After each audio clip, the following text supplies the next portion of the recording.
سورہ انفال آیت نمبر 60۔ اور اے مسلمانوں، تم بقدر استطاعت ان دین کے دشمنوں اور دین اسلام کے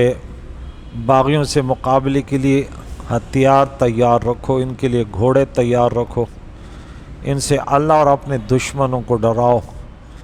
اور ان کے سوا دوسرے دشمنوں کو جنہیں تم نہیں جانتے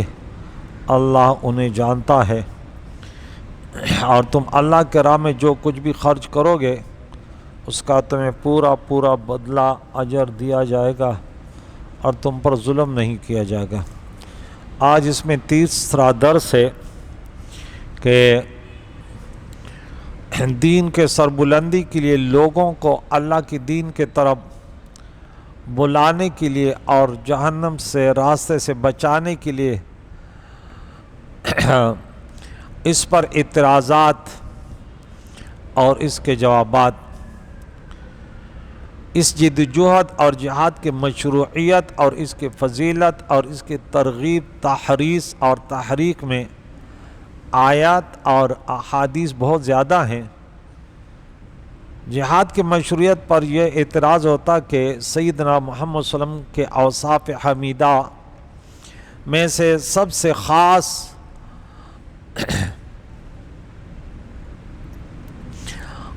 وصف آپ کی رحمت ہے کہ وَمَا أَرْسَلْنَاكَ إِلَّا رَحْمَةً لِّلْعَالَمِينَ، جو سورۃ نمبر 21 آیت نمبر 107 میں ہے۔ اور اس میں کوئی شک نہیں کہ جہاد سے انسان مارے جاتے ہیں اور ان کا خون بہتا ہے، عورتیں بیوہ ہوتی ہیں اور بچے یتیم ہوتے ہیں، اموال تلف ہوتے ہیں، آبادیاں ویران ہوتی ہیں، شہر تباہ ہوتے ہیں، اور بہت سی علمی اور تحقیقی متاع ضائع ہو جاتی ہیں۔ خلاصہ یہ ہے کہ جہاد فتنہ اور فساد کا سبب ہے اور تباہی اور بربادی کا موجب ہے۔ یہ اعتراض بتا رہا ہوں، اس کا جواب دے رہا ہوں۔ تو جس ذات کو اللہ تعالیٰ نے اس عالمین کے لیے رحمت بنا کر بھیجا ہے، اس کو جہاد کی شریعت کے ساتھ مبعوث کرنا کس طرح یہ حکمت کے مطابق ہو سکتا ہے؟ یہ اعتراض ہے۔ اس کا جواب یہ ہے کہ جب انسان مل جل کر تمدنی زندگی گزارتے ہیں تو انسان اپنی ضرورت اور اپنے عیش و آرام کی چیزوں کو حاصل کرنا چاہتے ہیں اور اپنی پسند اور اپنی مزاج کے خلاف چیزوں کو دور کرنا چاہتے ہیں، اور بسا اوقات وہ ان مقاصد کے حصول کے لیے زور آزمائی کرتے ہیں اور ہر زیر دست کو مغلوب کرتا ہے، اور بسا اوقات اس میں قتل اور خونریزی کی نوبت آتی ہے، کیونکہ جب کسی شخص کو اپنا مطلوب حاصل نہ ہو تو وہ غیظ و غضب میں آ جاتا ہے، انتقام لینے میں، ان کو مغلوب کرنے کے لیے۔ قرآن نے بیان کیا کہ جب حابیل کی قربانی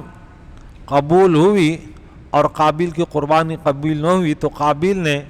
حابیل اپنے بھائی کو قتل کر دیا، اور اس دنیا میں قتل کا پہلا واقعہ جو سورہ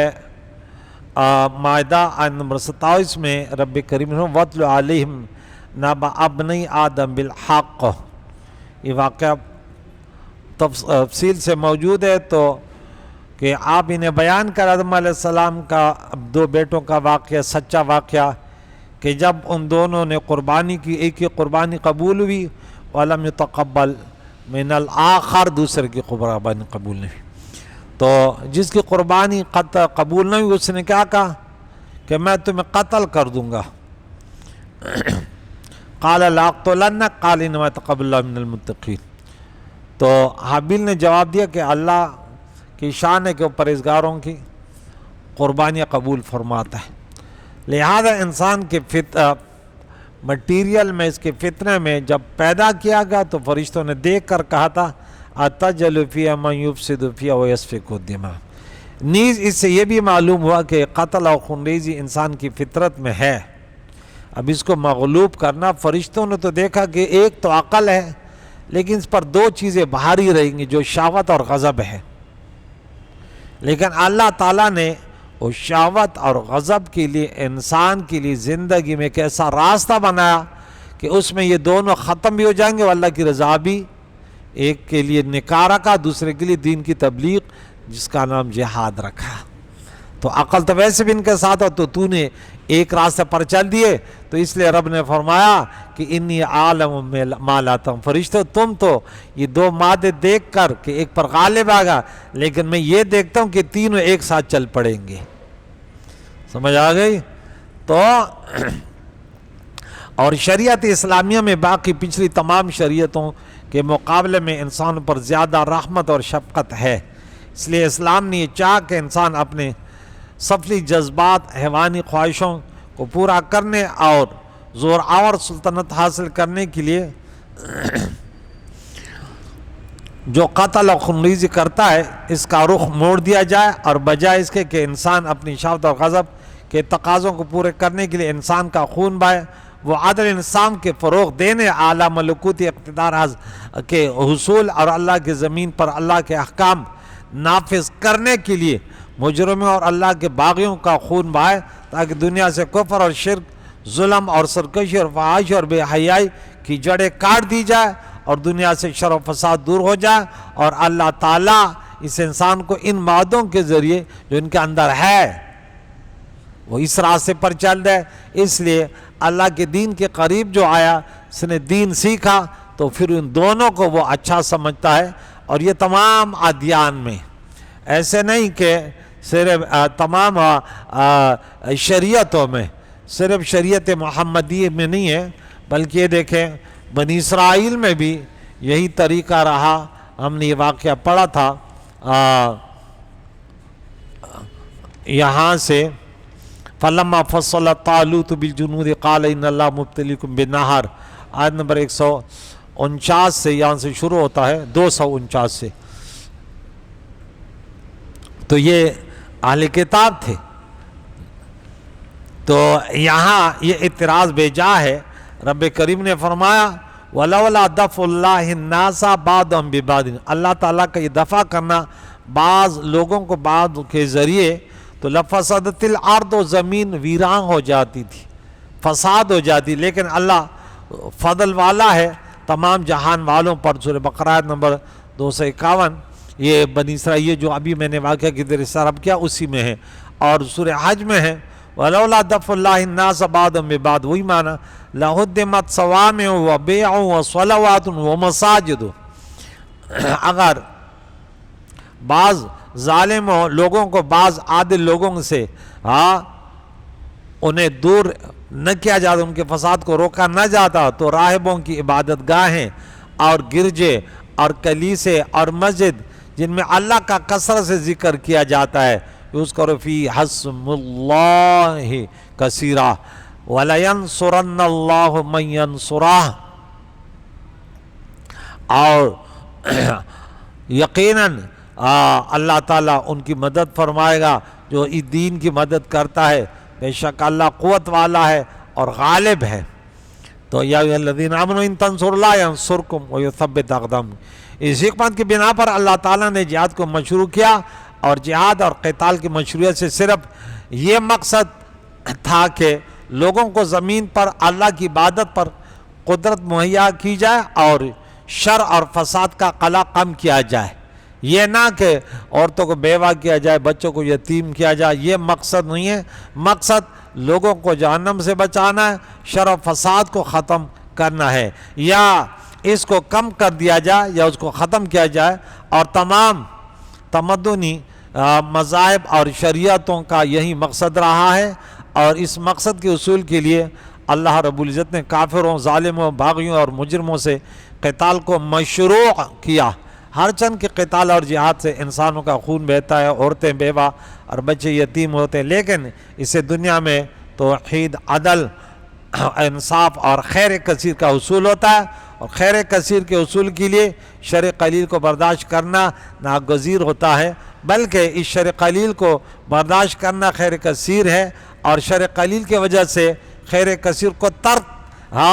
کر دینا بجائے خود شر کثیر ہے کہ انسان کا پورا جسم اگر ایک ہاتھ سے ایک پاؤں ایک جز کے کاٹنے سے وہ جسم باقی رہتا ہے تو اس کو لازمی کاٹنا، اس کو کوئی فساد نہیں کہتا، ڈاکٹروں پر بدنامی نہیں لگاتا، بلکہ کہتے ہیں اس میں حکمت ہے اور اس پر لاکھوں روپے بھی خرچ کیے جاتے ہیں۔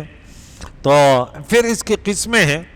کہ فرض عین کی صورتیں کیا ہے۔ جہاد کی دو قسمیں، فرض عین اور فرض کفایہ، اور علماء کا اس پر اجماع ہے کہ تینوں حالتوں میں جہاد فرض عین ہے۔ نمبر ایک، امام المسلمین اور سربراہ مملکت اسلامیہ کسی شخص یا کسی جماعت کو جہاد اور قتال کے لیے طلب کرے تو ان لوگوں کے لیے جہاد کے لیے نکلنا فرض عین، اور اس پر دلیل اللہ تعالیٰ کا یہ فرمان ہے سورہ توبہ نمبر 38-39، یا ایھا الذین آمنوا ما لکم اذا قیل لکم انفروا فی سبیل اللہ، تمہیں کیا ہوا کہ جب تمہیں کہا جاتا ہے کہ اللہ کے راہ میں نکلو تو تم بوجھل ہو کر زمین کے طرف جھک جاتے ہو؟ ثاقلتم من الارض رضیتم بالحیات الدنیا من الاخرہ، تو آخرت کے مقابلے میں تم دنیا کی زندگی پر راضی ہوتے ہو،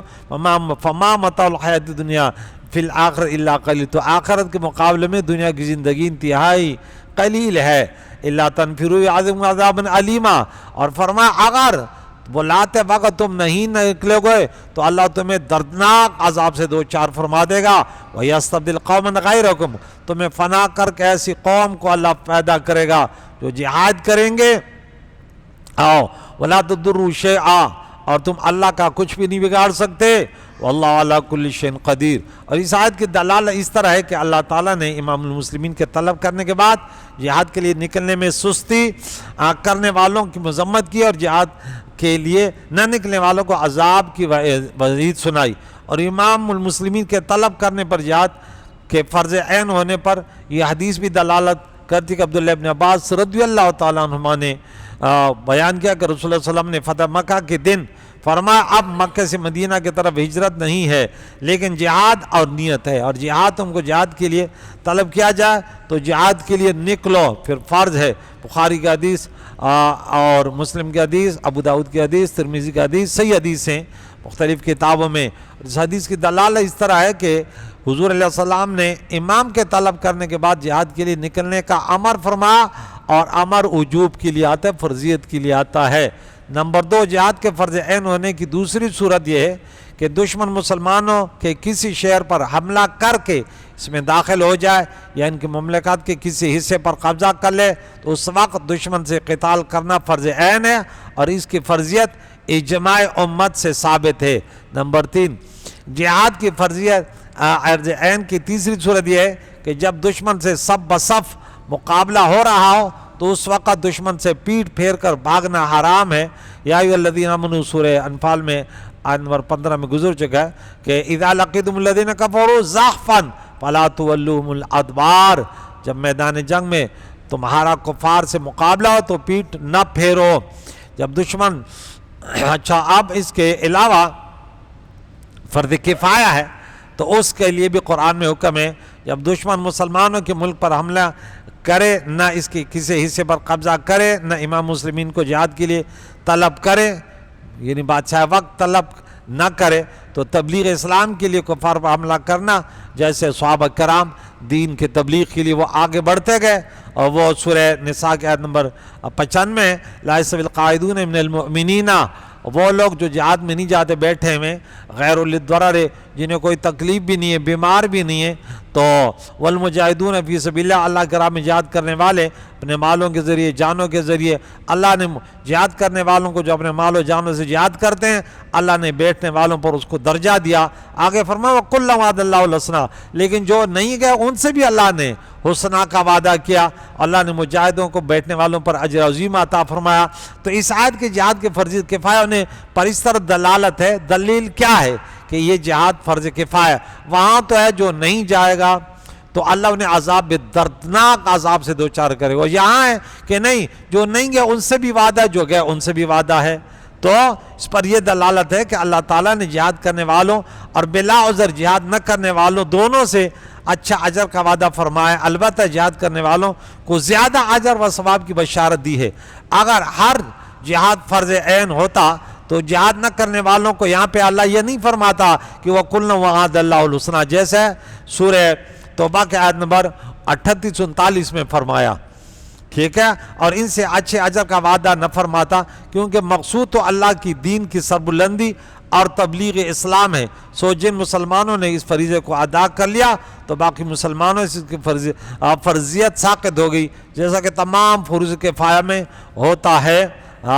تبلیغ اسلام کے لیے جہاد کے فرض کفایہ ہونے کی وضاحت اس حدیث مبارکہ میں سلمان بن بریدہ اپنے والد سے رضی اللہ تعالیٰ سے روایت کرتے ہیں کہ رسول اللہ علیہ وسلم جب کسی شخص کو کسی بڑے لشکر یا چھوٹے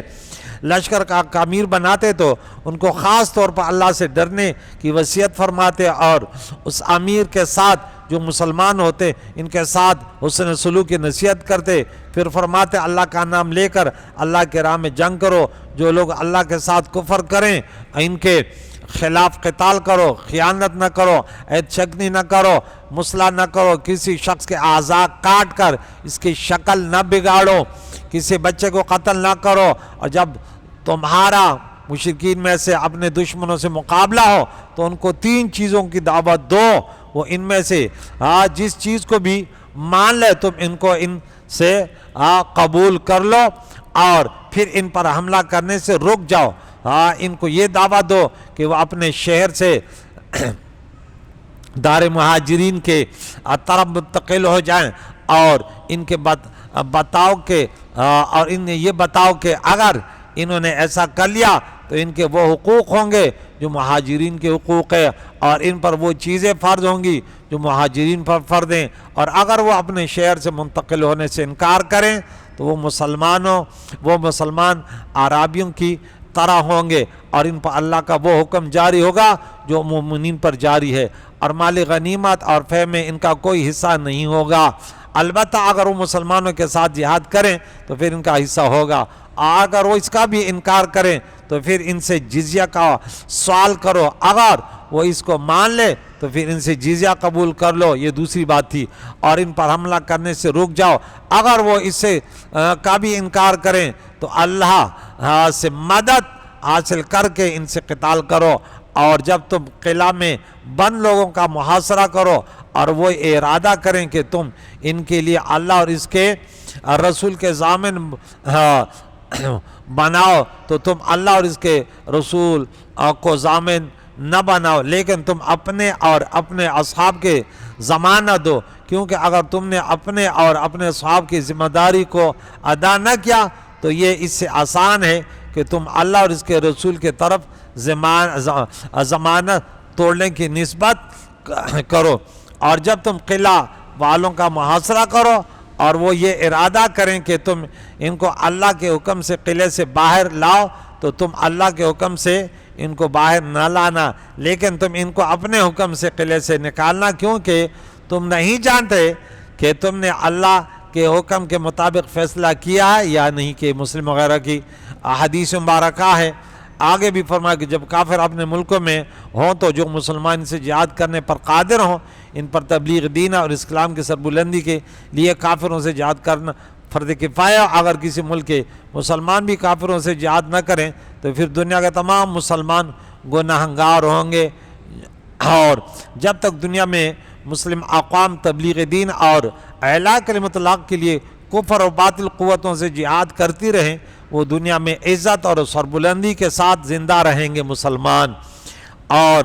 جب انہوں نے جہاد چھوڑ دیا اور عیش و طرب کی زندگی اختیار کر لی تو مسلمان مشقت، جانفشانی اور سخت گوشی کی جگہ سہولت، آرام اور تن آسانی کی زندگی بسر کرنے لگیں تو ذلت اور محکومی کا ان کا یہ مقدر بن جائے گا۔ اسپین میں مسلمانوں کا عروج اور زوال، ہندوستان میں مسلمان سلاطین کی سربلندی اور پستی، عربوں کے اسرائیلیوں سے فتح اور شکست کے راز اسی ایک نقطے میں مضمر ہیں۔ آج پاکستان کی قوم بھی مہذب اور تہذیب اور کلچر کے نام پر سنیمائیں، VCR اور ڈش پر پاکستانی اور ہندوستانی فلموں کے دیکھنے کے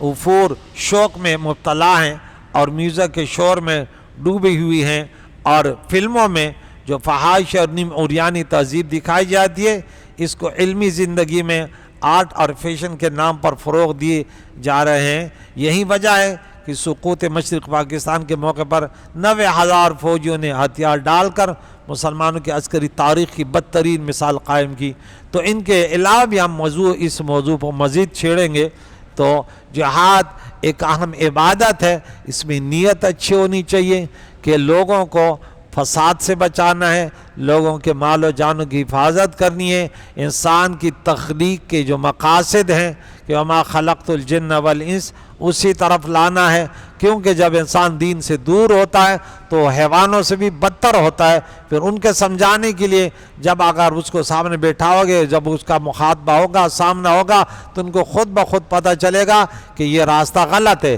جیسے پیارے نبی کے پیارے صحابہ نے پوری دنیا میں اسلام کا جھنڈا لہرایا، کیونکہ وہ گئے، جب انہوں نے ان کا کردار دیکھا تو پتہ چلا کہ نہیں، یہ صحیح دین کی طرف بلا رہے ہیں۔ آج مسلمان فحاشی عریانی شرابیوں بدکاریوں میں